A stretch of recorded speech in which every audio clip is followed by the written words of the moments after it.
Here's a regular guy who involuntarily transforms into an unthinking super being, capable of incredible feats of strength when faced with moments of extreme stress. It could never happen in the real world, right? St. Louis, Missouri, 2005. Jim McClain is under his El Camino, preparing to replace a starter motor when the jack that's holding the car off the ground malfunctions. Took the old starter out, putting the new starter in, and I gave it one last crank. I seen it come out, it was coming down. Then it just collapsed right on my chest.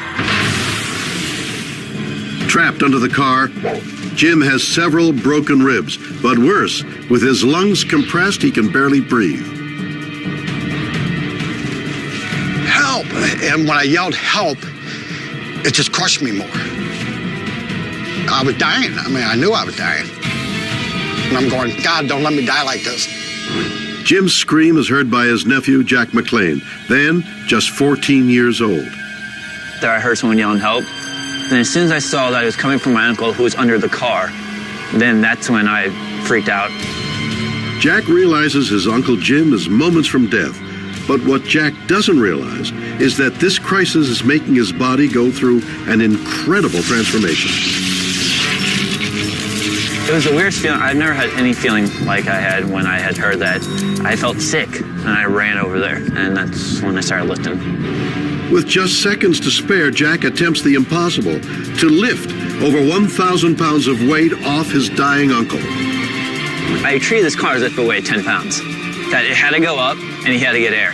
I just grabbed right here under this bumper, started pulling. It's a weird feeling, you know, that every inch you go, you can't stop. I was begging him. I mean, really, I was begging him. Inch by inch, Jack lifts the car off his uncle's shattered chest. You have to keep going. You have to find something. You'll use your toe muscles, anything you can find. And I just had to keep going. I couldn't stop. He keeps going, holding the car up long enough for his uncle to struggle free. That's what saved me. When the paramedics got here, they said another 10 seconds, I've been dead. If he didn't have that strength just to lift that frame up a little bit, I'd be dead. It's probably one of the best days I've ever felt, you know, that I saved my uncle. And it's just something I will never forget. Okay, so what do we have?